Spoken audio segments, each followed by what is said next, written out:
দীর্ঘদিন পর আবারও সামাজিক যোগাযোগ মাধ্যমে বেশ সরব হয়ে উঠেছেন বলিউড সুপারস্টার সালমান খান। বরাবরের মতো এবারও নিজের স্পষ্ট বক্তব্য দিয়ে আলোচনার কেন্দ্রে চলে এসেছেন তিনি। তবে এবার বিষয়টি কোনো সিনেমা বা নতুন প্রজেক্ট নিয়ে নয়, বরং ব্যক্তিগত গোপনীয়তা এবং পাপারাজ্জিদের আচরণ নিয়ে। মঙ্গলবার সন্ধ্যায় এক ঘনিষ্ঠ অসুস্থ ব্যক্তিকে দেখতে হাসপাতালে গিয়েছিলেন সালমান খান, কিন্তু সেখানে উপস্থিত হওয়ার পরপরই তাকে ঘিরে ধরেন ফটো সাংবাদিক ও পাপারাজ্জিরা। জানা যায় তারা সালমানের আসন্ন সিনেমা মাতৃভূমি নিয়ে প্রশ্ন করতে শুরু করেন।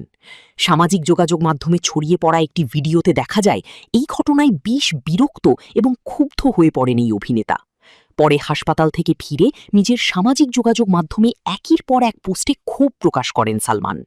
তিনি লেখেন, হাসপাতালের বাইরে আমার কষ্ট নিয়ে তামাশা করতে দেখলে ফল ভালো হবে না। একই সঙ্গে তিনি দাবি করেন, দীর্ঘদিন ধরে তিনি গণমাধ্যম কর্মীদের পাশে থেকেছেন এবং সহযোগিতা করেছেন, কিন্তু ব্যক্তিগত দুঃখ কষ্টকে যদি বিনোদনের উপকরণ বানানো হয় তাহলে সেটি মেনে নেওয়া কঠিন। সালমান আরও বলেন, যখন কারো পরিবারের সদস্য হাসপাতালে থাকেন তখন তিনি কখনো এমন আচরণ করেন না। পোস্টের শেষ দিকে কিছুটা রসিকতা মিশিয়েই হুঁশিয়ারির সুরে তিনি লেখেন, আমার বয়স এখন ৬০ বছর, কিন্তু মারামারি করতে ভুলে যায়নি।